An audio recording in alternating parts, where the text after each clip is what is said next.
Hello friends, आप सभी का स्वागत है ईआरए फिजिक्स क्लासेस में। आज हम लोग बात करेंगे नए टॉपिक का जिसका नाम है व्यतिकरण।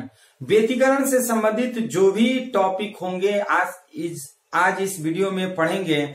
जैसे हमारा जो प्रकाश का व्यतिकरण है, प्रकाश का व्यतिकरण किसे कहते हैं, प्रकाश का अविच्छिन्न व्यतिकरण किसे कहते हैं, और प्रकाश के व्यतिकरण से संबंधित जो अध्यारोपण का सिद्धांत है उस अध्यारोपण के सिद्धांत के बारे में बात करेंगे। तो चलिए इस वीडियो को पूरा आप लोग जरूर देखिए कि अध्यारोपण क्या है। एग्जाम में आता भी है कि प्रकाश के अध्यारोपण किसे कहते हैं। तो प्रकाश के अध्यारोपण बताने से पहले हम बात करेंगे प्रकाश के अविच्छिन्न व्यतिकरण। प्रकाश का अविच्छिन्न व्यतिकरण किसे कहते हैं? जब प्रकाश की घटना किसी पर्दे पर प्राप्त करते हैं, ध्यान से समझिएगा, प्रकाश का अविच्छिन्न व्यतिकरण किसे कहते हैं? जब प्रकाश की घटना पर्दे पर प्राप्त करते हैं तो भिन्न भिन्न बिंदुओं पर प्रकाश का भिन्न भिन्न गुण हो जाता है, गुण उत्पन्न होता है, जिसे हम प्रकाश का अविच्छिन्न व्यतिकरण कहते हैं। ध्यान से समझिएगा, जब हम प्रकाश की घटना किसी पर्दे पर प्राप्त करते हैं तो पर्दे पर भिन्न भिन्न घटनाएं होती है। मीन्स कहीं दीप्त बैंड बनाता है, कहीं अदीप्त बैंड बनाता है। ये भिन्न भिन्न घटनाएं की जो गुण उत्पन्न होती है उसी को प्रकाश का अविच्छिन्न व्यतिकरण कहते हैं। तो चलिए इसकी परिभाषा लिख करके आपको फिर से दोबारा समझाएंगे। तो पहला हेडिंग क्या है? प्रकाश का अविच्छिन्न, प्रकाश का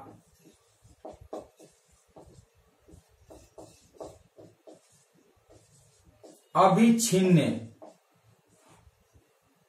प्रकाश का अविच्छिन्न व्यतिकरण, व्यतिकरण, अविच्छिन्न व्यतिकरण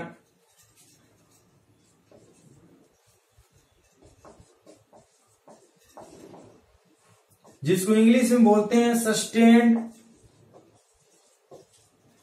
sustained interference of light, sustained interference of light,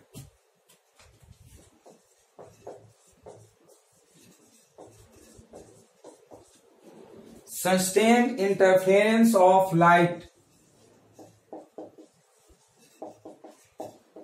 ध्यान से समझिएगा, यदि प्रकाश के व्यतिकरण की घटना, यदि प्रकाश के व्यतिकरण की घटना पर्दे पर, यदि प्रकाश के व्यतिकरण की घटना पर्दे पर विभिन्न बिंदुओं पर तरंगों के बीच, विभिन्न बिंदुओं पर तरंगों के बीच, विभिन्न बिंदुओं पर तरंगों के बीच कालांतर समय के साथ, कालांतर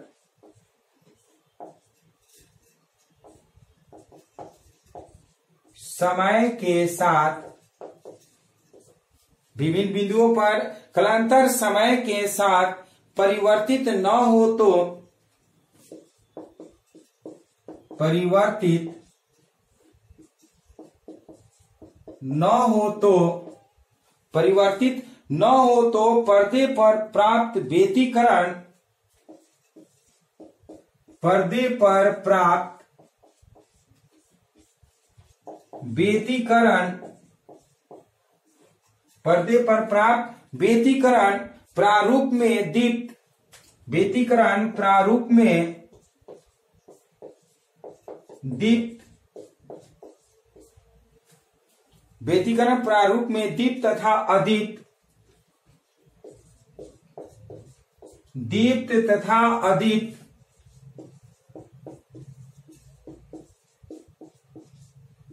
दीप्त तथा अदीप्त बैंड की स्थिति, दीप्त तथा अदीप्त बैंड की स्थिति स्थिर बनी रहेगी।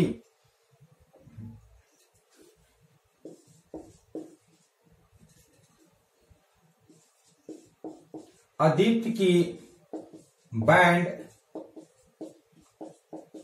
स्थिर बनी रहेगी।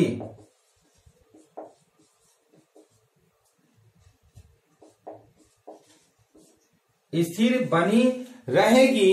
ऐसे व्यतिकरण को अस्थायी, ऐसे व्यतिकरण को अस्थायी, ऐसे व्यतिकरण को अस्थायी अथवा अविच्छिन्न व्यतिकरण कहते हैं, अथवा अविच्छिन्न व्यतिकरण कहते हैं। अविच्छिन्न व्यतिकरण कहते हैं। ध्यान से समझिएगा, अविच्छिन्न व्यतिकरण किसे कहते हैं?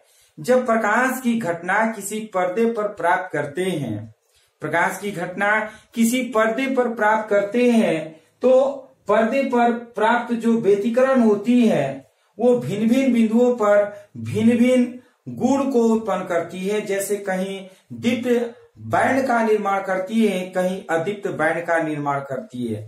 अब आपके माइंड में ये सवाल चल रहा होगा, सर ये दीप्त बैंड किसे कहते हैं, अदीप्त बैंड किसे कहते हैं? तो दीप्त बैंड का मतलब होता है ब्राइटनेस और अदीप्त बैंड का मतलब होता है डार्कनेस।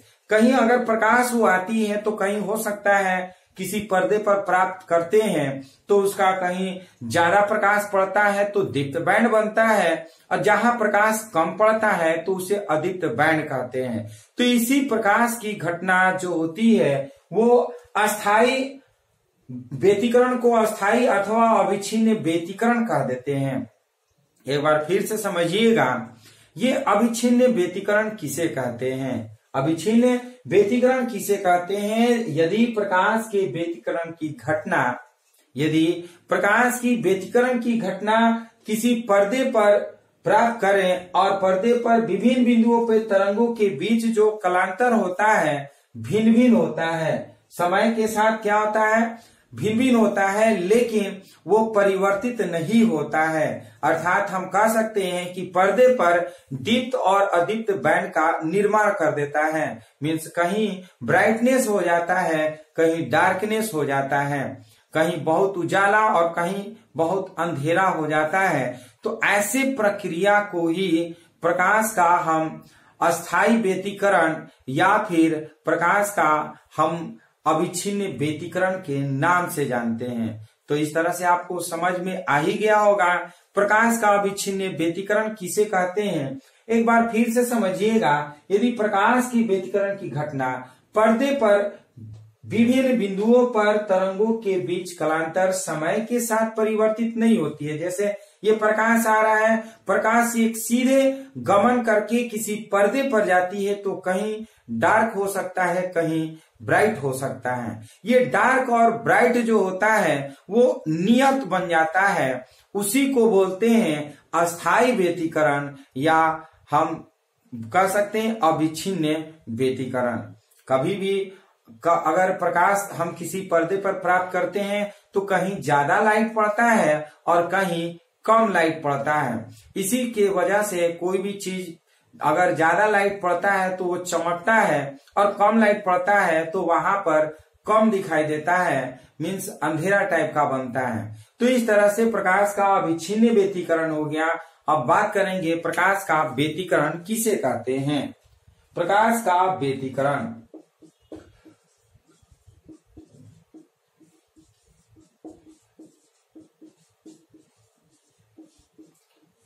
प्रकाश का व्यतिकरण जिसको इंग्लिश में बोलते हैं interference of light, interference of light, interference of light कहेंगे क्या? जब समान आवृत्ति तथा जब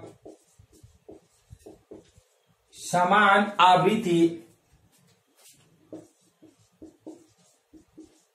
जब समान आवृत्ति तथा समान आयाम की, समान आयाम की समान आयाम की दो प्रकाश तरंगे एक ही दिशा में, दो प्रकाश तरंगे एक ही दिशा में, दो प्रकाश तरंगे एक ही दिशा में चलती है तो माध्यम के, चलती है तो माध्यम के विभिन्न बिंदुओं पर परिणामी तीव्रता, माध्यम के विभिन्न बिंदुओं पर परिणामी तीव्रता,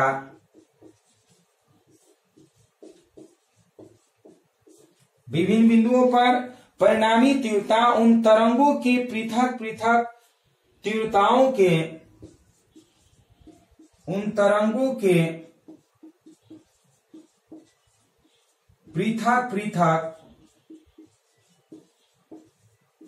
तरंगिकाओं के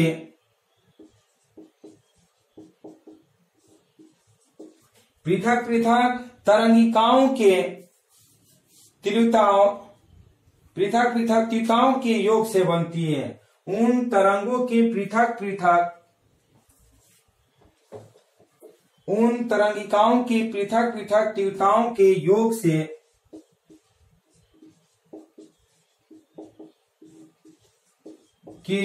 से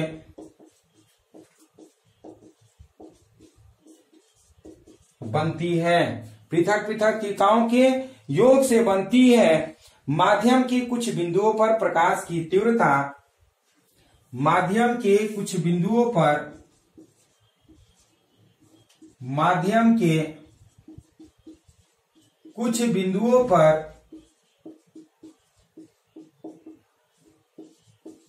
प्रकाश की तीव्रता,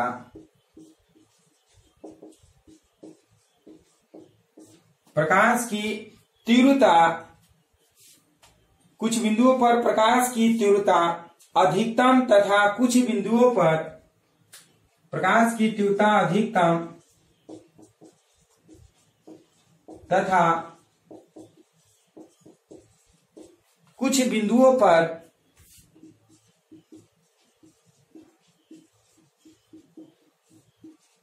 प्रकाश की तीव्रता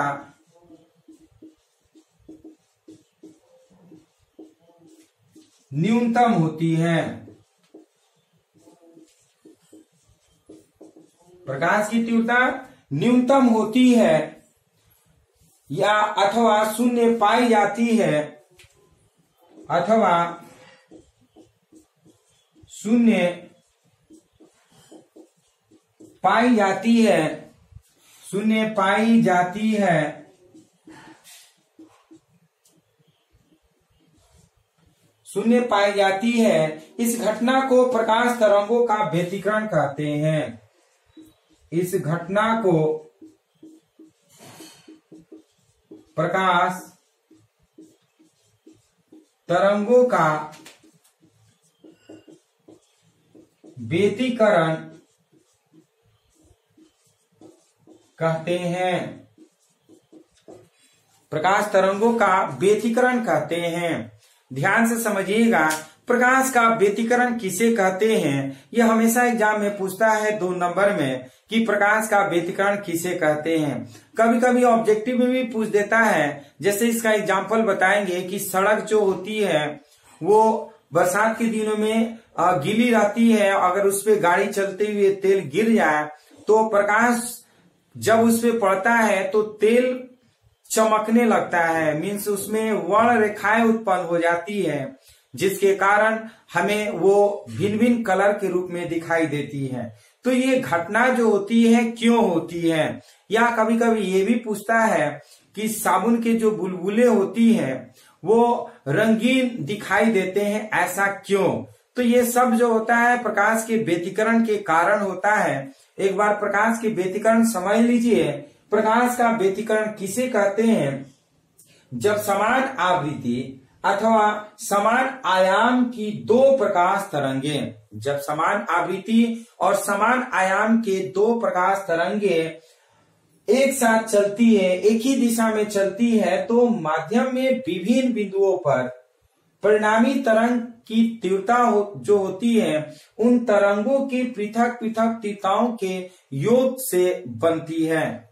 मान लेते हैं कि दो एक साथ प्रकाश चल रही है जिसका आयाम बराबर है, जिसकी तीव्रताएं बराबर होती है, तो जब एक साथ किसी पर्दे पर आपतित होती है तो उनका जो तीव्रता होगा वो अधिकतम हो जाती है। जब उनकी तीव्रताओं को जोड़ते हैं तो उनकी तीव्रताएं अधिकतम होती है, तो माध्यम में कुछ बिंदुओं पर प्रकाश की तीव्रता बहुत अधिक होगी और माध्यम में प्रकाश की तीव्रता कहीं कुछ कम होगी। जहां पे प्रकाश की तीव्रता अधिक होती है वहां पे दीप्त फ्रिंज का निर्माण होता है, दीप्त बैंड का निर्माण होता है, और जहां प्रकाश की तीव्रता कम होती है वहां पर अदीप्त बैंड का निर्माण होता है। तो इस घटना को ही हम क्या कहते हैं? प्रकाश के व्यतिकरण। याद रखिएगा, जब दो समान तरंगधर्य की तरंगे या दो समान आयाम की तरंगे जब एक साथ एक ही दिशा में चलती हैं तो उनके अलग अलग परिणामी उनके अलग अलग जो तरंगों का परिणामी तीव्रता है उनका योग जो होती है बहुत अधिक होती है। या तो कहीं किसी पर्दे पर उनकी परिणामी तीव्रता का मान बहुत अधिकतम होगा और कहीं पे उनका परिणामी तीव्रता का मान न्यूनतम होगा अथवा शून्य भी हो सकता है।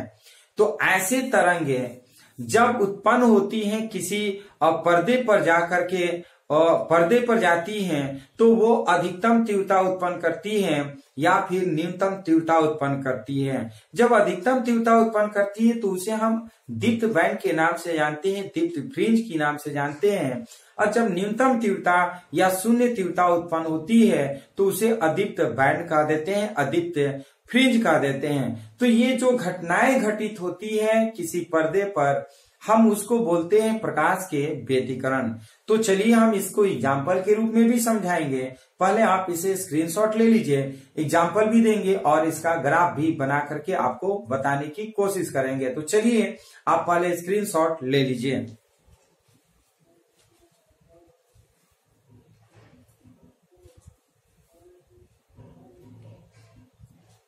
चलिए स्क्रीनशॉट ले चुके होंगे तो अब हम लोग एग्जाम्पल की बात करेंगे। एग्जाम्पल से पहले हम आपको इसे फिगर के माध्यम से समझाएंगे कि किस तरह से प्रकाश एक साथ उत्पन्न होती है और एक साथ एक ही दिशा में जाती है।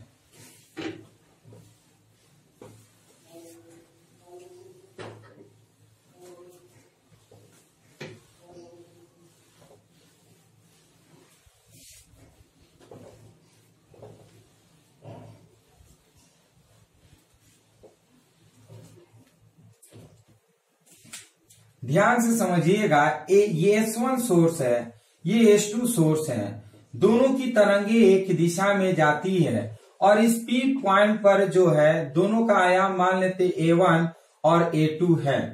दोनों का आयाम क्या है? A1 और A2 है। जब प्रकाश का स्रोत समान आयाम समान तरंगधर्य की एक ही दिशा में गमन करती है तो ये किसी बिंदु पर मिलती है। इस बिंदु पर जो प्रकाश की तीव्रता होगी वो बहुत अधिकतम हो सकती है या तो बहुत कम हो सकती है, क्योंकि इनकी परिणामी तीव्रता का मान अधिकतम भी इस P पॉइंट पर प्राप्त कर सकते हैं और न्यूनतम भी प्राप्त कर सकते हैं। तो इस अधिकतम जब तीव्रता प्राप्त करते हैं तो वो दीप्त फ्रिंज का निर्माण होता है, और जब न्यूनतम प्राप्त करते हैं या शून्य प्राप्त करते हैं तो अदीप्त बैंड का निर्माण होता है। तो इस घटना को ही हम क्या कह देते हैं? प्रकाश का व्यतिकरण। चलिए एग्जाम्पल के रूप में समझाने की कोशिश कर रहे हैं, ध्यान से समझिएगा। एग्जाम्पल नंबर फर्स्ट, गीली सड़क पर वाहनों से रिसे तेल के कारण गीली सड़क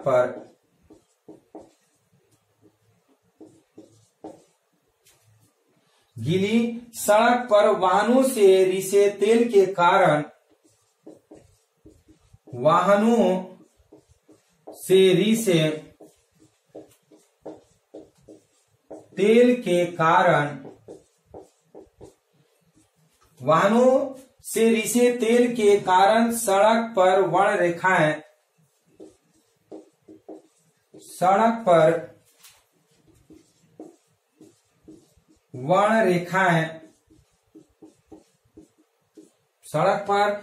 रेखाएं दिखाई देती हैं।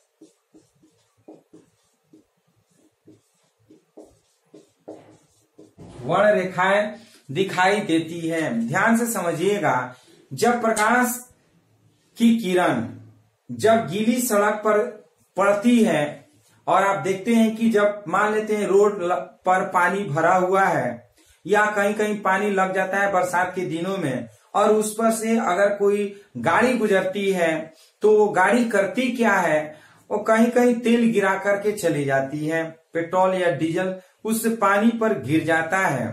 तो हम लोग देखते क्या है, जब प्रकाश उस पर आपतित होती है तो वो सतरंगी के रूप में दिखाई देने लगती है, मीन्स वर्ण रेखाएं के रूप में दिखाई देने लगती है। तो ये वर्ण रेखाएं कैसे बनती है?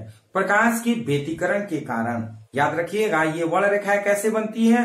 प्रकाश की व्यतिकरण के कारण। एग्जाम्पल नंबर 2 की बात करेंगे, ध्यान से समझिएगा।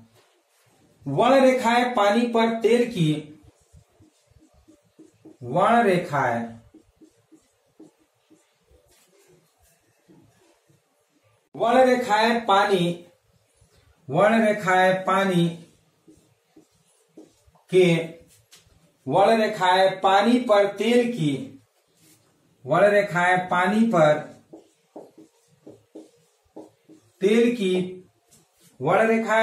पानी पर तेल की फिल्म से परावर्तित प्रकाश के कारण दिखाई देती है। वर्ण रेखाएं पानी पर तेल की फिल्म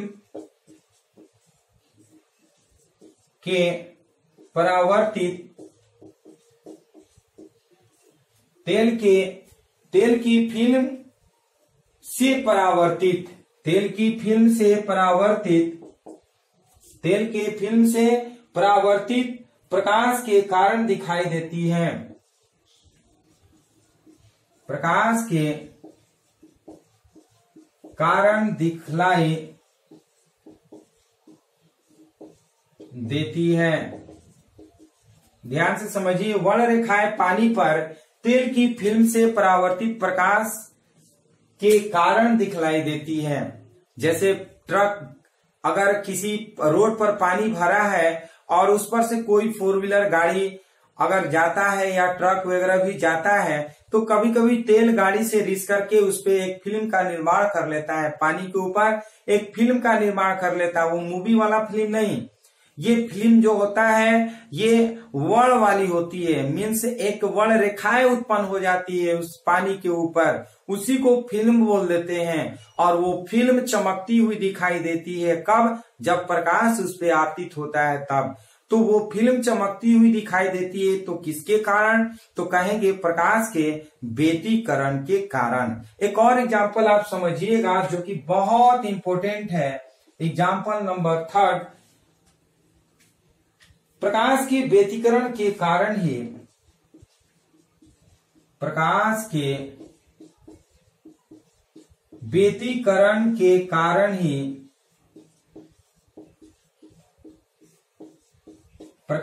व्यतिकरण के कारण ही साबुन के बुलबुले रंगीन दिखाई देते हैं। साबुन के बुलबुले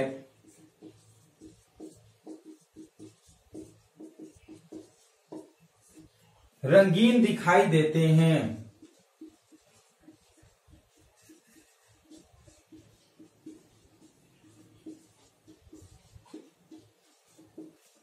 रंगीन दिखाई देते हैं। ध्यान से समझिएगा, जो साबुन की बुलबुले हैं, जैसे हम लोग कपड़ा धोने के लिए पानी में सर्फ डालते हैं और उसको पूरा गाज करते हैं, वो जो बुलबुले बनते हैं वो साबुन के, वो अक्सर रंगीन दिखाई देते हैं। ये रंगीन क्यों दिखाई देते हैं? जब प्रकाश की किरण उस बुलबुले पे पड़ती है तो वो रंगीन दिखाई देता है। रंगीन दिखाई देने का मेन कारण है प्रकाश का व्यतिकरण। याद रखिएगा, हमेशा ऑब्जेक्टिव में पूछता है कि जो साबुन के बुलबुले होता है वो रंगीन क्यों दिखाई देता है, तो हम कहेंगे साबुन के बुलबुले रंगीन दिखाई इसलिए देता है क्योंकि व्यतिकरण होता है। मीन सिंपली हम कह सकते हैं प्रकाश के व्यतिकरण के कारण साबुन के बुलबुले रंगीन दिखाई देता है। चलिए आप इसे स्क्रीनशॉट ले लीजिए। उसके बाद हम लोग व्यतिकरण के फलस्वरूप हम लोग परिणामी तीव्रता का व्यंजक प्राप्त करेंगे। जैसे मान लेते हैं H1 H2 के द्वारा प्रकाश इस पे जाता है और जाने के बाद इस पे कितनी प्रकाश की तीव्रता उत्पन्न होती है उस तीव्रता की बात करेंगे, व्यंजक निकालेंगे। तो चलिए आप लोग स्क्रीनशॉट ले लीजिए।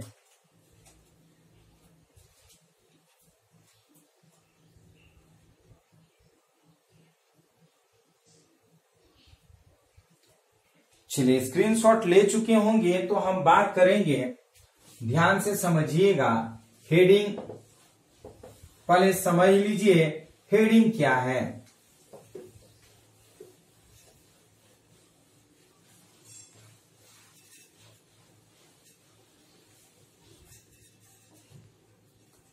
व्यतिकरण के फलस्वरूप तरंग की परिणामी तीव्रता का निगमन।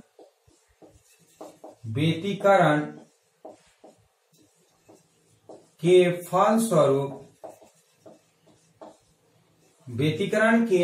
फलस्वरूप तरंग की परिणामी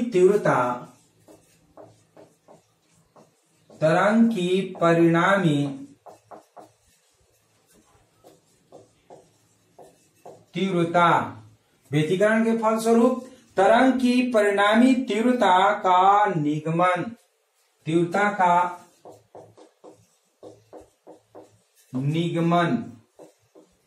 का निगमन इसको हम इंग्लिश में बोल सकते हैं derivation of resultant intensity.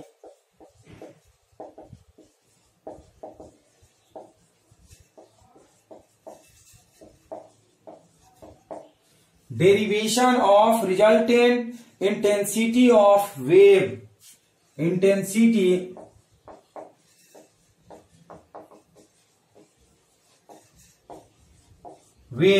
Derivation of resultant intensity of wave due to interference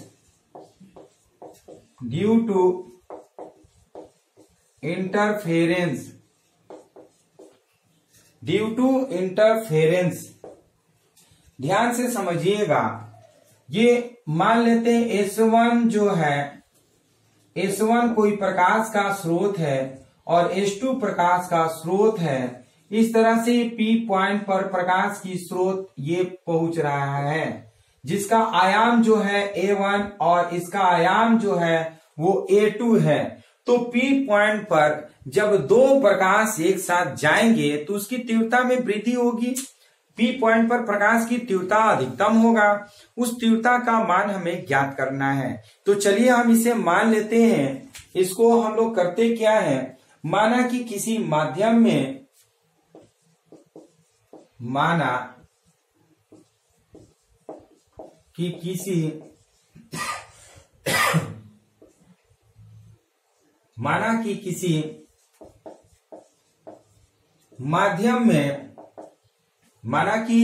किसी माध्यम में दो तरंगे एक ही दिशा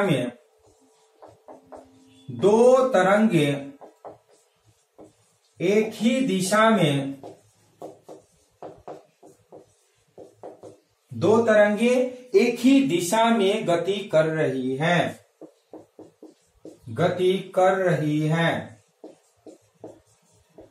आप देख सकते हैं दो प्रकाश की स्रोत है। माना कि किसी माध्यम में दो तरंग कब उत्पन्न होगा, जब प्रकाश रहेगा तभी तो ये S1 S2 दो प्रकाश का स्रोत है जहां से तरंगे उत्पन्न हो रही है एक ही दिशा में। जब एक दिशा में अगर मान लेते हैं दो टॉर्च लेकर के हम एक ही दिशा में अगर हम जलाते हैं तो एक बिंदु पर मिलेगा तो वहां पे प्रकाश की तीव्रता का मान अधिकतम होगा। तो इस तरह से दो टॉर्च लेकर के जला रहे हैं, P बिंदु पर ये एक साथ एक ही दिशा में जा रही है, तो इनकी जो गति कर रही है, माना कि किसी माध्यम में दो तरंगे A1 A2 मान लेते हैं, दो तरंगों का आयाम है जो एक ही दिशा में जाती है। तो लिखेंगे क्या, उनके आयाम बराबर है, A1 A2 का मान बराबर है। उनके आयाम बराबर हैं। उनके आयाम क्या है? बराबर है। मान लिया कि अगर इसका A1 है तो इसका भी A2 हम करेंगे। हालांकि दोनों के A1 ले सकते हैं, दोनों के A2 ले सकते हैं, लेकिन हो सकता है कभी आयाम बराबर न हो। हम अभी माने कि आयाम बराबर है तो A1 A1 ले सकते हैं या A2 A2 ले सकते हैं। मान लिया कि A1 इसका है, इसका क्या है? A2 है। आयाम बराबर है तथा उनके बीच कलांतर फाई है, तथा उनके बीच कलांतर फाई है। उनके बीच कलांतर जो है, कलांतर का मतलब इसमें जो कोण बनता है वो फाई है। इनके बीच कलांतर फाई है। यदि इन तरंगों का आयाम क्रमशः, यदि इन तरंगों का आयाम क्रमशः A1 और A2, A1 और A2 हो और किसी समय t पर और किसी समय स्मॉल t पर, किसी समय स्मॉल t पर माध्यम की किसी बिंदु पर, माध्यम के किसी बिंदु पर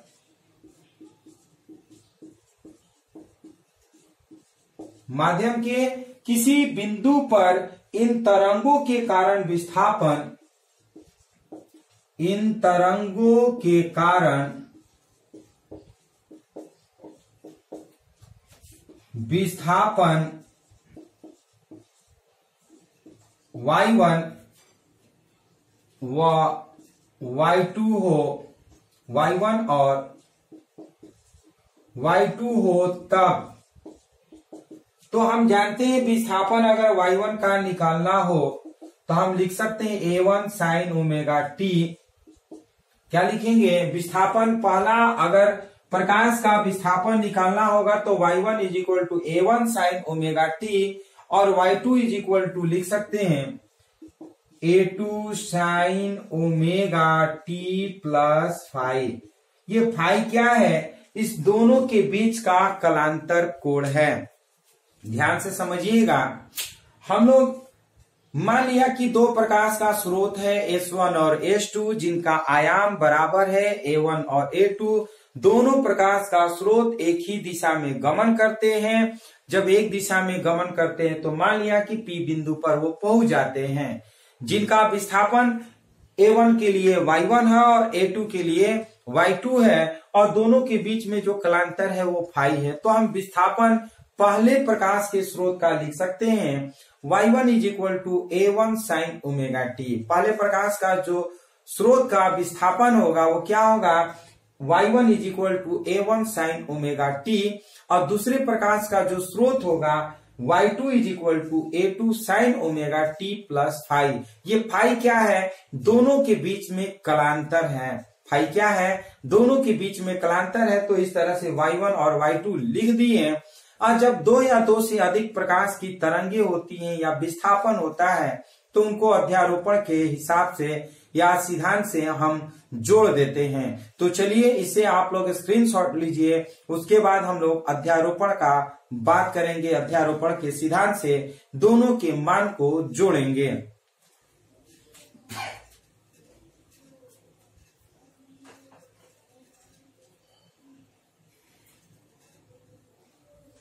चलिए आप लोग स्क्रीनशॉट ले चुके होंगे तो ध्यान से आप समझिएगा। अब हम लोग क्या करेंगे? अध्यारोपण का सिद्धांत लागू करेंगे। कमेंट बॉक्स में बताइए अध्यारोपण का सिद्धांत हम लोग क्या पढ़े हैं। कमेंट में कमेंट करिए कि अध्यारोपण का सिद्धांत में हम लोग क्या पढ़े हैं।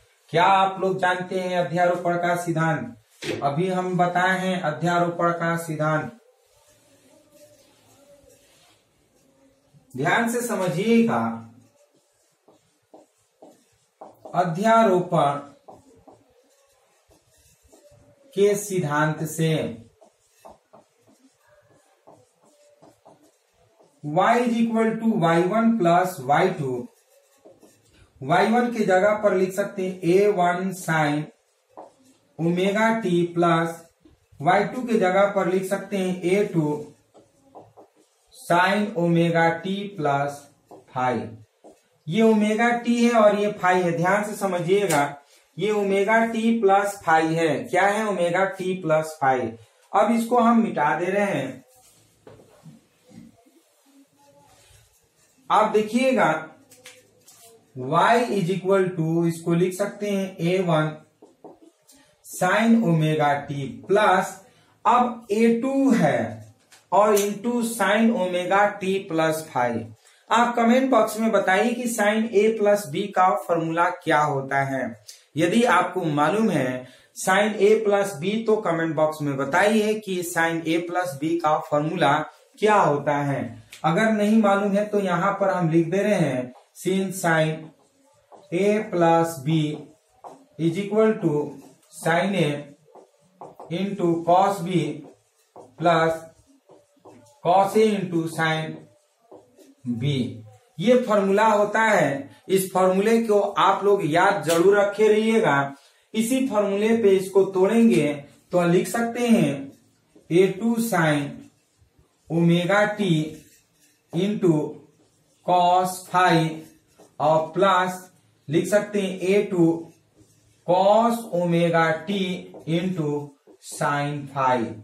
हम क्या किए हैं, साइन ए प्लस बी पे तोड़ दिए, sine A into cos B plus cos A into sine B हम कर लिए हैं। अब ध्यान से समझिएगा इसमें से क्या कॉमन है। y इज इक्वल टू, इसमें से आप देखिए कि क्या कॉमन है। साइन ओमेगा टी कॉमन है तो लिख सकते हैं a1 plus a2 cos five into sine omega T लिख सकते हैं। अब प्लस इसको हम पहले लिख सकते हैं a2 साइन फाइव और इंटू कॉस ओमेगा टी। इसको हम पहले कर दिए, इसको बाद में कर दिए। ध्यान से समझिएगा, साइन ओमेगा टी और साइन ओमेगा टी दोनों में कॉमन है, इसलिए हम कॉमन निकाल लिए। तो इसमें बचेगा a1 और ये हो जाएगा a2 कॉस फाइव हो जाएगा। तो और इसको हम क्या किए, a2 कोसाइन फाइव को पहले लिख दिए, कॉस ओमेगा टी कर दिए हैं। अब करते क्या है, माना कि इसको हम ले लेते हैं a1 plus a2 cos five. अगर a1 plus a2 cos five है तो कॉस फाइव को हम लिख सकते हैं क्या, a कॉस थीटा। इसको इक्वेशन 1 करते हैं। ध्यान से समझिएगा, a1 plus a2 cos five को हम क्या लिए, a cos theta. Cos five है इसलिए कॉस थीटा लिए हैं। a1 a2 जो है वो क्या हम कर सकते हैं, आयाम है। a1 a2 जो है वो आयाम है, तो इनका परिणामी आयाम हम कैपिटल A कर लिए। A का मतलब एम्पलीट्यूड और कॉस फाइव के जगह पे कॉस थीटा कर लिए। ठीक उसी तरह से a2 साइन फाइव के जगह पर हम a साइन थीटा कर लेते हैं। a साइन थीटा, इसको इक्वेशन 2 कर लेते हैं। क्या करेंगे, इसको इक्वेशन 2 कर लेते हैं। तो इस तरह से आप देखिएगा y इज इक्वल टू हम क्या लिखेंगे, इसकी जगह पर a cos theta into sine omega T plus a2 sine five के जगह पर हम a sine theta into cos omega T कर लेते हैं। तो y बराबर क्या लिख सकते हैं, अब देखिए sine A into cos B plus cos A into sine B के जगह पर हम लिख सकते हैं a और लिखेंगे sine omega T plus theta. क्या लिखेंगे, y is equal to a sine omega T plus theta. आप कमेंट बॉक्स में बताइए कि हम ये अभी जो इक्वेशन निकाले हैं ये क्या चीज का इक्वेशन है, इसका मान क्या होता है, ये y है क्या। जैसे कि हम बताए हैं। चलिए इसको आप लोग स्क्रीनशॉट ले लीजिए और कमेंट बॉक्स में कमेंट करिए कि बताइए कि y is equal to a sin omega t plus theta जो निकाले हैं वो क्या है, और स्क्रीनशॉट भी आप लोग ले लीजिए।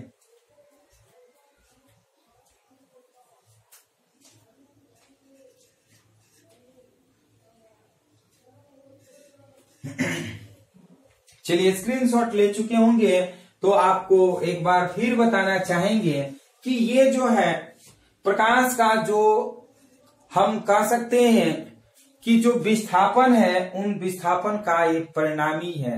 y क्या है? विस्थापन का परिणामी मान है। y क्या है? विस्थापन का परिणामी मान है। अब हमें क्या करना है? प्रकाश की तीव्रता ज्ञात करना है। प्रकाश की तीव्रता ज्ञात करने के लिए हम करते क्या है? समीकरण 1 तथा समीकरण 2 को वर्ग करके जोड़ने पर, ध्यान से समझिएगा, प्रकाश की तीव्रता निकालेंगे कैसे? समीकरण 1 तथा 2 को वर्ग करने पर जोड़ने पर। ये समीकरण 1 तथा 2 था, हम यहाँ पे लिखेंगे समीकरण 1 तथा समीकरण 2 को वर्ग कर जोड़ने पर। तो जोड़ेंगे कैसे? ये लिख सकते हैं इसको a cos square theta, a square cos square theta plus इसको स्क्वायर करते हैं तो a square sine square theta, और बराबर अब इसको हम करते हैं क्या? a1 plus a2 cos phi का होल स्क्वायर प्लस इसको लिखते हैं a2 का स्क्वायर और साइन फाई। ध्यान से समझिएगा, इसको हम स्क्वायर करके जोड़ दिए हैं, इसको भी स्क्वायर करके जोड़ दिए हैं, तो दोनों को हम इस तरह से जोड़ दिए हैं। बहुत ही सिंपल मैथमेटिकल है, ज्यादा दिमाग नहीं लगाना है। ये दोनों में क्या कॉमन है? a स्क्वायर कॉमन है cos स्क्वायर थीटा प्लस इसको लिखते हैं साइन स्क्वायर थीटा। और कमेंट बॉक्स में बताइए कि a स्क्वायर जब कॉमन हो गया तो बचा क्या? cos square theta plus sine square theta. तो कमेंट बॉक्स में बताइए कि cos स्क्वायर थीटा का मान क्या होता है? cos square theta plus sine square theta का मान क्या होता है? कमेंट बॉक्स में कमेंट जरूर करिए, बताइए। चलिए हम आप लोग को बता रहे हैं cos square theta plus sine square theta का मान 1 होता है, और इसको a प्लस बी का होल स्क्वायर पे इसको तोड़ेंगे, a प्लस बी का होल स्क्वायर पे, तो a1 का square plus a2 square cos square phi और plus 2a1 a2 cos phi कर लेते हैं, और प्लस क्या करते हैं? a2 का स्क्वायर और साइन फाई कर लेते हैं। ध्यान से आप लोग समझिएगा, ये a प्लस बी का होल स्क्वायर पे तोड़े हैं, a1 का स्क्वायर प्लस a2 का स्क्वायर cos स्क्वायर फाई कर लेते हैं प्लस a2 का स्क्वायर, ये और फिर क्या करते हैं? 2ab होता है तो 2a1 a2 cos फाई। ध्यान से समझिएगा, a प्लस बी का होल स्क्वायर की जगह पर a1 का स्क्वायर प्लस a2 का square cos square phi plus 2ab होता है तो 2a1 b के जगह पे a2 cos फाई कर दिए हैं, और प्लस ये सेम उतार दिए a2 square sine square phi, और यहां पर लिखते हैं since sine cos square theta plus sine square theta is equal to 1। ये याद नहीं है तो आप नोट कर सकते हैं, तो इसके जगह पर लिख सकते हैं a square is equal to a1 का स्क्वायर। अब देखिए इस दोनों में से a2 स्क्वायर कॉमन ले लेते हैं, a2 स्क्वायर कॉमन लेते हैं तो cos square phi plus sine square phi, और क्या कर सकते हैं? Plus 2a1 a2 cos phi कर लेते हैं। तो यहां पर भी cos square phi plus sine square phi के जगह पर 1 कर सकते हैं, जैसे ये किए हैं। इसलिए a square is equal to a1 का स्क्वायर प्लस a2 का स्क्वायर, और इसके जगह पर लिख सकते हैं 2a1 a2 cos फाई। ये इस तरह से ये आपका एम्पलीट्यूड हो गया। ये ए जो है ये मैक्सिमम एम्पलीट्यूड हो गया। क्या हो गया? Maximum amplitude. और हम जानते हैं तीव्रता आयाम के वर्ग के अनुक्रमानुपाती होती है। लिखेंगे चूंकि तीव्रता प्रकाश की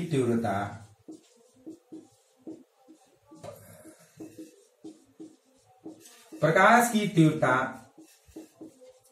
आयाम के वर्ग के अनुक्रमानुपाती होती है। प्रकाश की तीव्रता आयाम के वर्ग के अनुक्रमानुपाती होती है, अर्थात हम कह सकते हैं कि I जो है वो directly proportional to A square. I जो होती है, I का मतलब होता है intensity of light is directly proportional to the square of the amplitude. Intensity of light is directly proportional to the square of the amplitude, means I is समानुपाती a square या अनुक्रमानुपाती a square करेंगे तो, या फिर इसको ऐसे भी करेंगे, अगर a निकालना होगा तो अंडर रूट I कर लेते हैं। a निकालना होगा तो स्क्वायर रूट हो जाएगा ना, I कर लेते हैं। तो आप ध्यान से समझिएगा, जहां a है वहां पर I करते हैं। So I is equal to A1 के जगह पर हम क्या करते हैं I1, और प्लस A2 के जगह पर हम करते हैं I2, और प्लस 2, और A1 A2 के जगह पर हम क्या करते हैं अंडर रूट I1 और I2, और ये हो जाएगा cos फाई। तो इस तरह से इंटेंसिटी निकल गया। ये हमारा क्या निकला? ये इंटेंसिटी I बराबर I1 plus I2 plus 2I1 I2 cos five. तो ये जो आप देख रहे हैं कि जो समीकरण है ये प्रकाश की तीव्रता है। अध्यारोपण के सिद्धांत के द्वारा प्रकाश की तीव्रता का हमें मान प्रकाश की तीव्रता का मान निकल गया। अब हम लोग जानेंगे कि संपोषी व्यतिकरण की जो शर्तें हैं वो क्या है। इसके पिछले वाले वीडियो में आप पढ़े हैं संपोषी व्यतिकरण।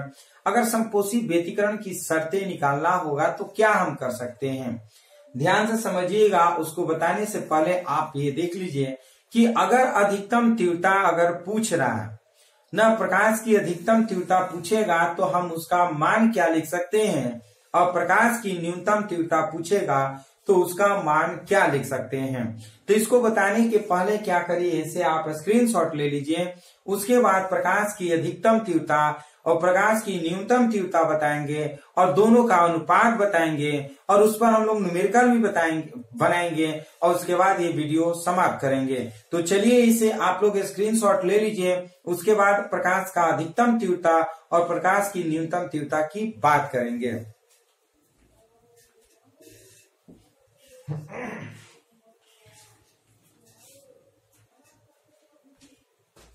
चलिए स्क्रीनशॉट ले चुके होंगे तो ध्यान से समझिएगा। अगर प्रकाश की अधिकतम तीव्रता की मान पूछे तो हम लोग करते क्या हैं, ध्यान से समझिएगा।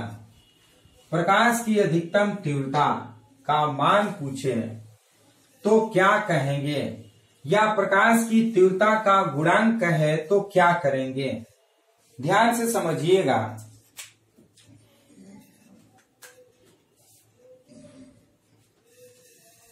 परिणामी तीव्रता का अधिकतम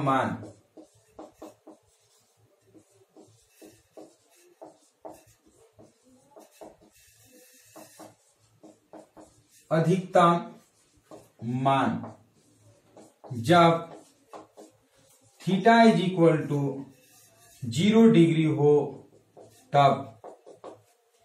परिणामी तीव्रता का अधिकतम मान जब थीटा बराबर 0 डिग्री होगा तभी हो सकता है, अर्थात I maximum is equal to हम लिख सकते हैं I1 plus I2 plus 2 under root I1 I2 कर सकते हैं, क्योंकि cos फाई यहां पर फाई कर लेते हैं। cos phi is equal to 0 degree. cos phi is equal to 0 degree अगर करते हैं तो cos फाई का मान जो होता है 0 डिग्री में 1 होता है। अगर यहाँ पे 1 रखेंगे तो सिर्फ ये भी मिल जाएगा I maximum is equal to I1 plus I2 plus 2 under root I1 I2। इसको हम इस तरह से भी कर सकते हैं, I1 को हम लिख सकते हैं अंडर रूट I1 का square plus under root I2 का स्क्वायर और plus 2 under root I1 I2। आप लोग मैथ वाले स्टूडेंट बहुत ही बढ़िया से जानते हैं, या जूनियर क्लास में भी आप पढ़े होंगे कि अगर I1 है तो इसको अंडर रूट करके स्क्वायर कर सकते हैं, क्योंकि अंडर रूट और स्क्वायर हट जाएगा तो सिर्फ I1 बचेगा। ध्यान से समझिएगा, अगर हम अंडर रूट स्क्वायर हटाते हैं तो I1 बचेगा, तो I1 को हम लिख सकते हैं इस तरह से अंडर रूट I1 का स्क्वायर, और I2 को हम लोग इस तरह से लिख सकते हैं अंडर रूट I2 का स्क्वायर, और ये ज्यों का त्यों उतार सकते हैं। ऐसा क्यों किए हैं? ऐसा करने का मेन कारण है कि एक हमें फॉर्मूला मिल जाएगा। जैसे आप देख सकते हैं a square plus B square plus 2ab के फॉर्म में है। So I maximum is equal to हम कर सकते हैं under root I1 plus under root I2 का होल स्क्वायर।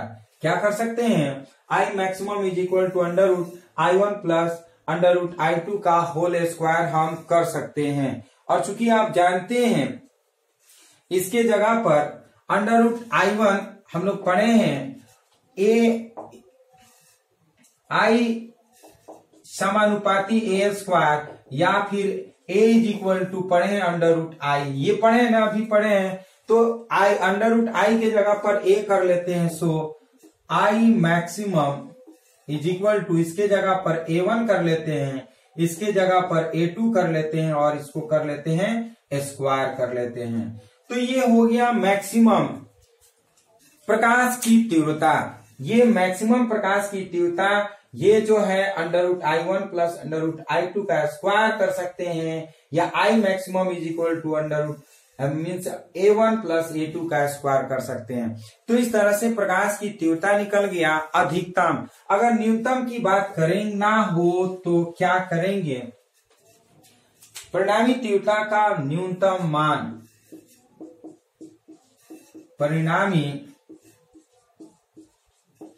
तीव्रता का न्यूनतम मान, परिणामी तीव्रता का न्यूनतम मान जब फाई इज इक्वल टू पाई हो तब।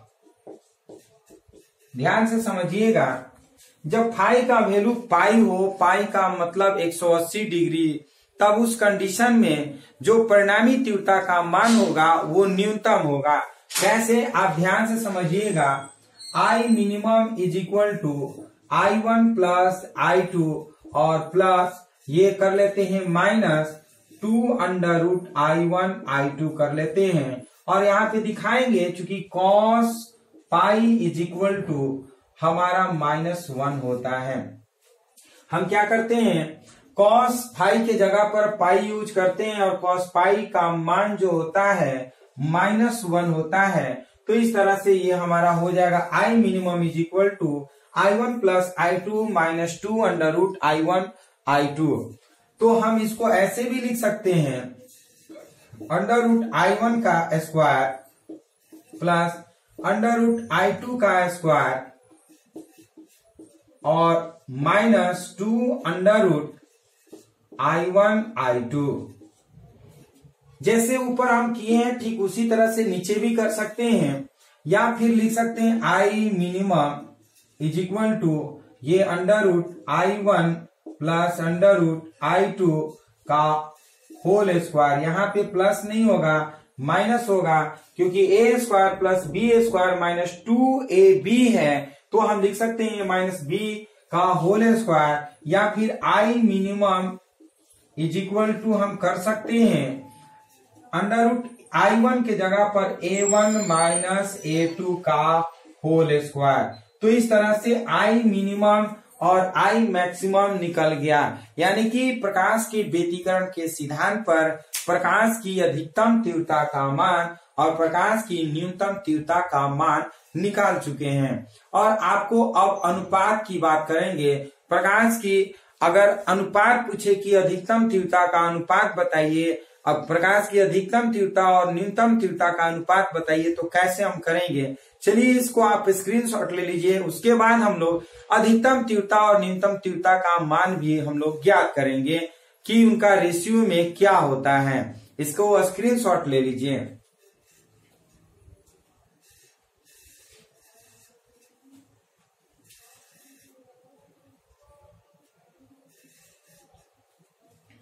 चलिए स्क्रीनशॉट ले चुके होंगे, ध्यान से समझिएगा। अगर आपसे ये पूछे कोई कि बताइए प्रकाश की अधिकतम तीव्रता और न्यूनतम तीव्रता का अनुपात क्या होगा, तो क्या जवाब दीजिएगा। या फिर कभी हो सकता है न्यूमेरिकल पूछे तो आप कैसे जवाब दीजिएगा। तो ध्यान से समझिएगा, प्रकाश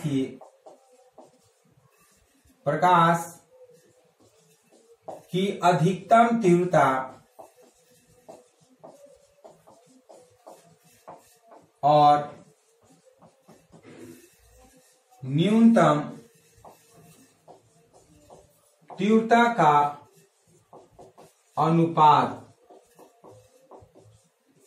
means ratio of the maximum intensity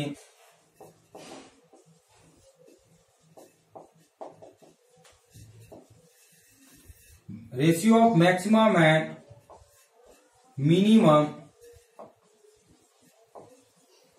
minimum intensity of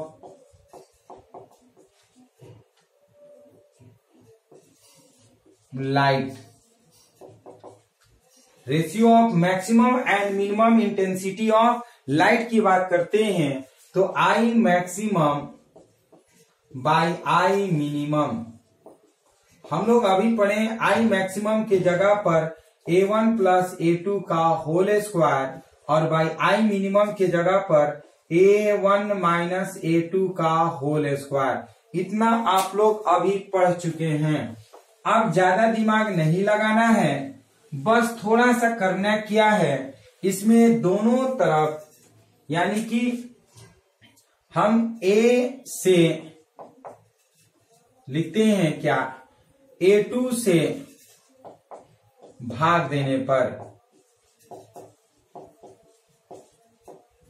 A2 से भाग देने पर अगर भाग देंगे तो हम लिख सकते हैं I maximum by I minimum is equal to A1 by A2 plus इससे भाग देंगे तो हमारा 1 हो जाएगा का स्क्वायर और बाई हम करते क्या है, ये A1 बाई A2 और -1 का होल स्क्वायर और लिखते हैं since A1 by A2 is equal to R आयाम का अनुपात। क्या करते हैं, आयाम का अनुपात लिख लेते हैं। ध्यान से समझिएगा, A1 A2 होता क्या है, आयाम है। तो आयाम का अनुपात हम लिख सकते हैं A1 बाई A2 के जगह पे मान लेते हैं कि स्मॉल r है। तो इस तरह से आई मैक्सिमम का मान कितना हो जाएगा, I maximum by I minimum is equal to इसके जगह पर स्मॉल r प्लस 1 का whole square by r minus 1 का होल स्क्वायर। तो इस तरह से ये हमारा थ्योरी आई मैक्सिमम और आई मिनिमम के रेशियो के रूप में हो गया। अब बात करते हैं तीव्रता का गुणांक। ध्यान से समझिएगा, इधर हम बता रहे हैं प्रकाश की तीव्रता गुणांक।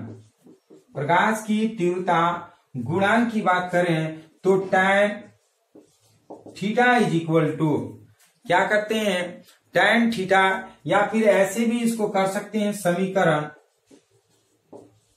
2 में समीकरण 1 से भाग देने पर। समीकरण 2 में क्या करते हैं, समीकरण 1 से भाग देने पर समीकरण 2 आपको मालूम होना चाहिए a sin थीटा था और समीकरण 2 जो था वो a cos थीटा। ध्यान से समझिए, समीकरण 2 a sin थीटा और समीकरण 1 जो था a cos थीटा था और हम लिख सकते हैं a sin थीटा के जगह पर हम क्या हमारा था a sin फाई था और a cos थीटा की जगह पर a1 plus a2 cos phi था।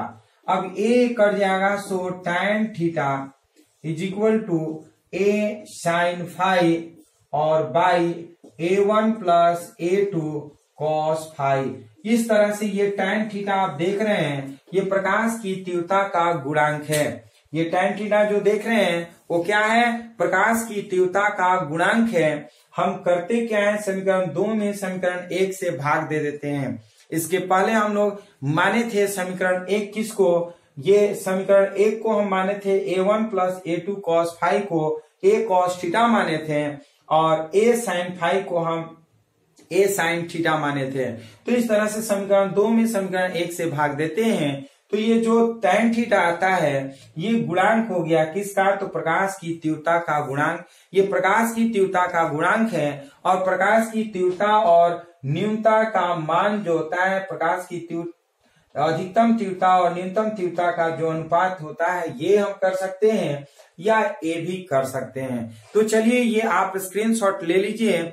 उसके बाद हम लोग बात करेंगे समपोषी व्यतिकरण की शर्तें और उसके बाद हम लोग एक न्यूमेरिकल बना करके इस वीडियो को यहीं पे समाप्त करेंगे। तो चलिए आप लोग स्क्रीनशॉट ले लीजिए।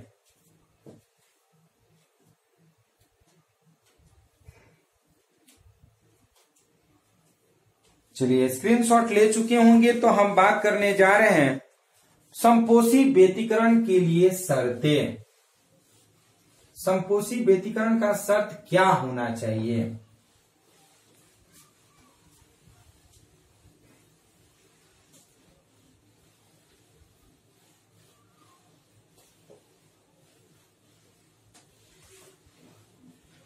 ध्यान से समझिएगा, समपोषी व्यतिकरण के लिए शर्त है condition for constructive interference.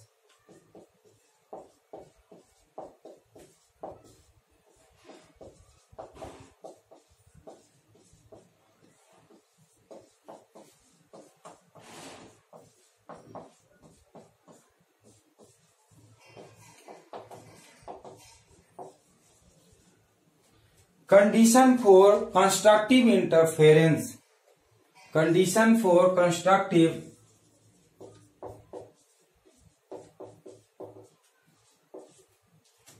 Interference.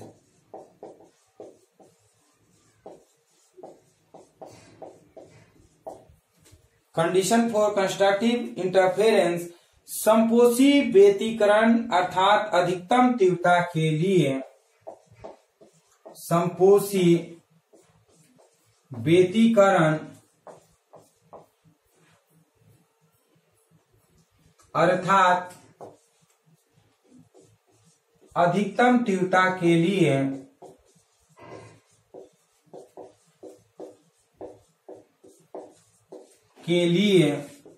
बताइए क्या, कमेंट में बताइए। अधिकतम तीव्रता के लिए हम क्या बताए थे, कॉस फाई का मान जो होना चाहिए 1 होना चाहिए। 1 कब होगा, जब कॉस 0 का मान होगा तब, यानी कि कॉस फाई बराबर 0 होगा तभी तो 1 होगा। तो हम cos phi is equal to 1 लिखते हैं, अर्थात हम कह सकते हैं कि अगर फाई का मान 0 हो तो हमारा 1 मिलेगा, या 2 पाई हो तब हमारा 1 मिलेगा, या 4 पाई हो तब हमारा 1 मिलेगा। अधिकतम तीव्रता कब 1 होगा, जब कॉस फाई का मान 0 हो, 2 पाई हो या 4 पाई होगा, तभी अधिकतम मान हमें। अतः हम कर क्या सकते हैं, ध्यान से समझिएगा। जो फाई है, हम फाई के जगह पर क्या लिख सकते हैं, 2n पाई लिख सकते हैं। जहां जो n है वो 1 2 3 कर सकते हैं। क्या कर सकते हैं, 1 2 0 2 करते हैं। 0 से करेंगे 0 2, इस तरह से 0 करेंगे तो ये पूरा 0 होगा। 2 करेंगे तो 2 2 जा 4 हो जाएगा, 4 पाई। और 1 करते हैं तो 2 पाई हो जाएगा, ये 1 हो जाएगा, फिर 2 हो जाएगा, डॉट डॉट करते हैं। तो ये अगर समपोषी व्यतिकरण अर्थात अधिकतम तीव्रता के लिए कॉस फाई का मान कब होगा, जब फाई का वैल्यू 0 2 पाई या 4 पाई हो। अर्थात हम इसको लिख सकते हैं phi is equal to 2n pi. मतलब इसमें दो केस बनता है। फर्स्ट में लिख सकते हैं दोनों तरंगों के बीच कलांतर, दोनों तरंगों के बीच कलांतर, दोनों तरंगों के बीच कलांतर शून्य अथवा पाई, शून्य अथवा पाई, शून्य अथवा पाई का समगुणक होना चाहिए। पाई का समगुणक होना चाहिए, समगुणक होना चाहिए अर्थात तरंगे एक ही कला में मिलनी चाहिए, अर्थात तरंगे एक ही कला में मिलनी चाहिए, एक ही कला में मिलनी चाहिए। ध्यान से समझिएगा, दोनों तरंगों के बीच जो कलांतर का मान होना चाहिए शून्य होना चाहिए, अर्थात हम कह सकते हैं समगुणक होना चाहिए। देख सकते हैं शून्य होना चाहिए अर्थात पाई के समगुणक होना चाहिए, तभी वो समपोषी व्यतिकरण होगा, यानी कि प्रकाश की तीव्रता अधिकतम होगी। जब प्रकाश की तीव्रता अधिकतम होती है तो समपोषी व्यतिकरण, और प्रकाश की तीव्रता न्यूनतम होती है तो विनाशी व्यतिकरण की घटना होती है। सेकेंड पॉइंट की बात करते हैं, ध्यान से समझिएगा। दोनों तरंगों के बीच पथांतर शून्य, दोनों तरंगों के बीच पथांतर, दोनों तरंगों के बीच पथांतर शून्य अथवा तरंगदैर्ध्य शून्य अथवा तरंगदैर्ध्य शून्य अथवा तरंगदैर्ध्य लैम्डा का पूर्ण गुणक होना चाहिए, लैम्डा का पूर्ण गुणक होना चाहिए, पूर्ण गुणक होना चाहिए। ये दो कंडीशन है समपोषी व्यतिकरण के लिए शर्तें हैं, और विनाशी व्यतिकरण के लिए जो न्यूनतम होता है, जैसे यहाँ पे cos फाई इक्वल टू 1 था, तो अगर पाई लिखते हैं, cos पाई का मान जो होगा सी पाई, अगर पाई हम करते हैं 180 और 180 का वैल्यू जो होता है -1 होता है, तो वहां पर न्यूनतम प्रकाश की तीव्रता होगी। और जब प्रकाश की तीव्रता न्यूनतम होती है या शून्य होती है तो उस स्थिति में विनाशी व्यतिकरण होता है।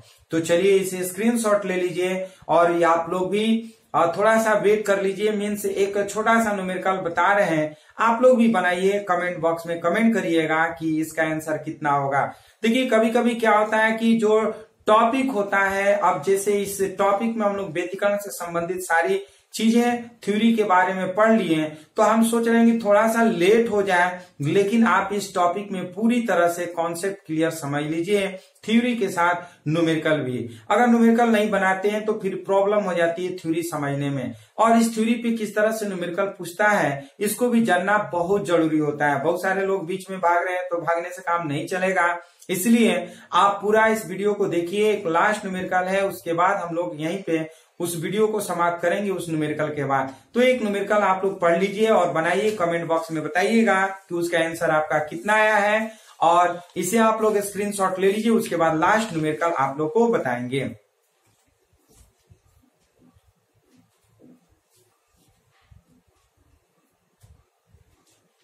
चलिए स्क्रीनशॉट ले चुके होंगे, तो अब हम लोग लास्ट न्यूमेरिकल पढ़ेंगे इस वीडियो में, और आप लोग भी कब से इंतजार कर रहे हैं कि सर बहुत पढ़ा रहे हैं, तो आपको कम से कम 1 से 1.25 घंटा टाइम देना पड़ेगा पढ़ने के लिए। आज थोड़ा सा वीडियो मेरा लंबा हो रहा है क्योंकि टॉपिक थोड़ा सा अच्छा है, और कॉन्सेप्ट क्लियर भी समझना बहुत जरूरी होता है। इसके बाद जो कल इसके मीन से नेक्स्ट वाले जो टॉपिक पढ़ेंगे, इसके बाद जो वो और वेरी वेरी इंपॉर्टेंट है, लॉन्ग क्वेश्चन में हमेशा एग्जाम में पूछता है, उसको भी आप लोग पूरा जरूर देखिएगा, बहुत ही इंपॉर्टेंट है। तो चलिए बात करते हैं न्यूमेरिकल का, दो कला संबंध स्रोतों की तीव्रता। क्वेश्चन जो है, दो कला संबद्ध स्रोतों की तीव्रता,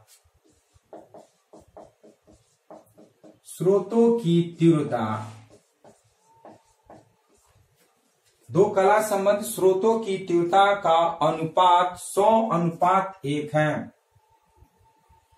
तीव्रता का अनुपात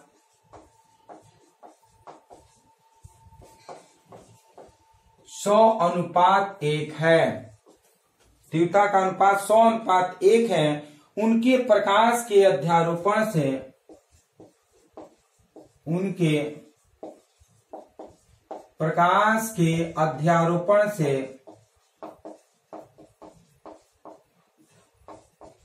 उनके प्रकाश के अध्यारोपण से बनने वाले फ्रिंज निकाय की,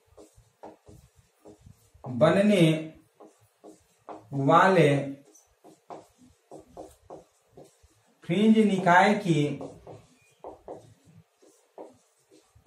वाले फ्रिंज निकाय की उच्चिष्ट तथा निम्निष्ट तीव्रता का, उच्चिष्ट तथा निम्निष्ट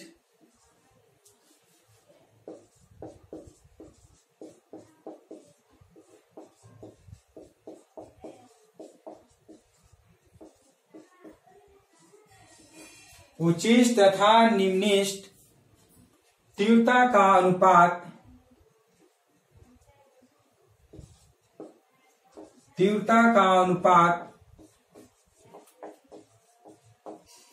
अनुपात, ज्ञात कीजिए।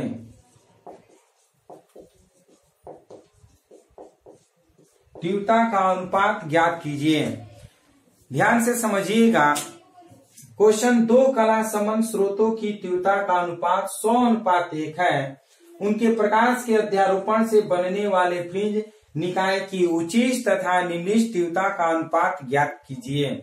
ये आप लोग भी बनाइए और कमेंट बॉक्स में बताइए कि आपका आंसर कितना आया है। अगर नहीं आता है तो चलिए इस वीडियो को आप पूरा देखिए, ध्यान से समझने की कोशिश करिए। देखिए, न्यूमेरिकल कोई भी टॉपिक हो, कैसा भी न्यूमेरिकल हो, सबसे आसान तरीका बनाने का यही है कि जो वैल्यू दिया है उस वैल्यू को सबसे पहले नोट करिए और जो क्वेश्चन पूछ रहा है उसको वाट करिए। तो सबसे पहले आप देखिए, तीव्रता का अनुपात दिया है, ये दो कला संबंध स्रोतों की तीव्रता का अनुपात दिया है कितना, हमारा 100:1। तो मान लेते हैं I1 बटा में I2 इज इक्वल टू दिया है 100/1। सो I1 इज इक्वल टू क्या हो जाएगा, हम लिख सकते हैं 100I2। ध्यान से समझिएगा। दो कला संबंध स्रोतों की तीव्रता, तो पहला कला संबंध स्रोत की तीव्रता I1 है, दूसरे कला संबंध स्रोत की तीव्रता I2 है। तो I1:I2 बराबर दिया है 100:1। तो हमें I1 निकालना होगा, तो हम क्या कर सकते हैं, 100I2 कर सकते हैं। 100I2 पूछ रहा है क्या, इनके उच्चिष्ट तथा निम्निष्ट तीव्रताओं का अनुपात, यानी कि I maximum ratio I minimum पूछ रहा है व्हाट। I मैक्सिमम और I मिनिमम के अनुपात का मान कितना होगा। तो आप ध्यान से समझिएगा, चूंकि हम लोग पढ़े हैं I maximum is equal to, पढ़े हैं क्या, under I maximum is equal to क्या पढ़े हैं, हम लोग पढ़े हैं I1 plus I2 plus 2 √I1 I2, यही ना पढ़े हैं। और I मिनिमम की बात करें, I minimum is equal to क्या पढ़े हैं, I1 प्लस I2 और माइनस 2 √I1 I2। ध्यान से समझिएगा, ये हम लोग अभी थ्योरी पढ़े हैं। I maximum is equal to I1 plus I2 plus 2 √I1 I2 और I minimum is equal to पढ़े हैं I1 plus I2 minus 2 √I1 I2। अब कह रहे हैं कि दोनों का अनुपात, तो हम करते क्या है, दोनों का अनुपात हम इस तरह से कर लेते हैं, दोनों का अनुपात हम कर लेते हैं और आई मैक्सिमम, इसका मान लिखते हैं I1, ध्यान से समझिएगा कितना है 100 I2, हम लिखते हैं 100 I2, ध्यान से समझिएगा, और ये लिखते हैं प्लस I2 और प्लस 2 अंडर रूट, देखिए 100 I2 और I2 करेंगे तो I2 का स्क्वायर हो जाएगा ना, बाई इसी तरह से नीचे करेंगे 100 I2 प्लस I2 और माइनस इसको करते हैं 2 अंडर रूट 100 I2 का स्क्वायर।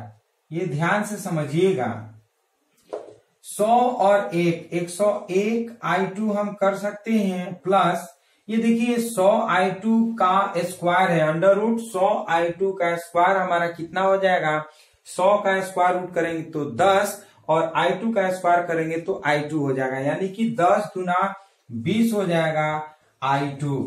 और बाई क्या करते हैं, इसी तरह से 100 और 101 I2 और हम क्या कर सकते हैं 101 I2 और माइनस ये हमारा हो जाएगा 20 I2, ये कर सकते हैं ना।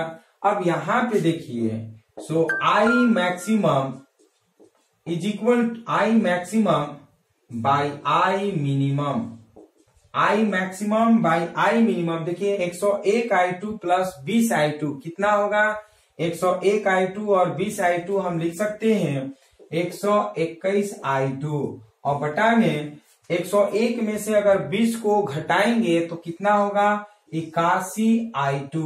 तो इस तरह से I2 कट जाएगा, हम लिख सकते हैं I maximum ratio I minimum is equal to 121 अनुपात 81, ये आपका आंसर हो जाएगा। तो इस तरह से ये न्यूमेरिकल हमारा बन गया बहुत आसानी से। तो चलिए आप इसे स्क्रीनशॉट ले लीजिए।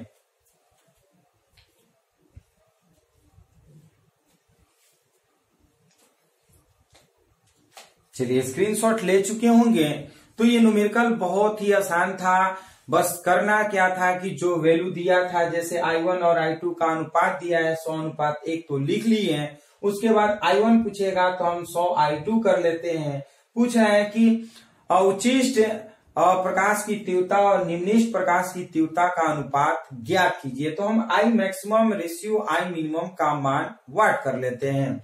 और हम लोग अभी पढ़े हैं I maximum by I minimum, I maximum का मान ये पढ़े हैं, I मिनिमम का ये मान पढ़े हैं, दोनों का रेशियो कर रहा है तो दोनों का रेशियो कर लेते हैं। I1 की जगह पर 100 I2 करते हैं और I2 को ज्यों का त्यों छोड़ देते हैं, और प्लस 2 और I1 की जगह पे 100 और I2 स्क्वायर हो जाएगा, जैसे ऊपर किए उसी तरह से नीचे भी कर लेते हैं और इसको सिंप्लीफिकेशन करते हैं तो ये आ जाएगा 121 अनुपात 81। तो इस तरह से ये हमारा अध्यारोपण का सिद्धांत, और अध्यारोपण के सिद्धांत के द्वारा हम लोग प्रकाश की तीव्रता, प्रकाश के अधिकतम तीव्रता, प्रकाश की न्यूनतम तीव्रता ज्ञात किए और उनके दोनों का अनुपात हम लोग पढ़े और उस पे रिलेटेड ये न्यूमेरिकल। तो इस तरह से ये वीडियो आपको कैसा लगा, यदि ये वीडियो अच्छा लगा तो इस वीडियो को लाइक शेयर कमेंट जरूर करिए, और यदि इस चैनल के लिए नए व्यूअर हैं तो इस चैनल को जरूर सब्सक्राइब करिए। तो इसी तरह से नए टॉपिक के साथ नए वीडियो में मिलते हैं, तब तक के लिए धन्यवाद।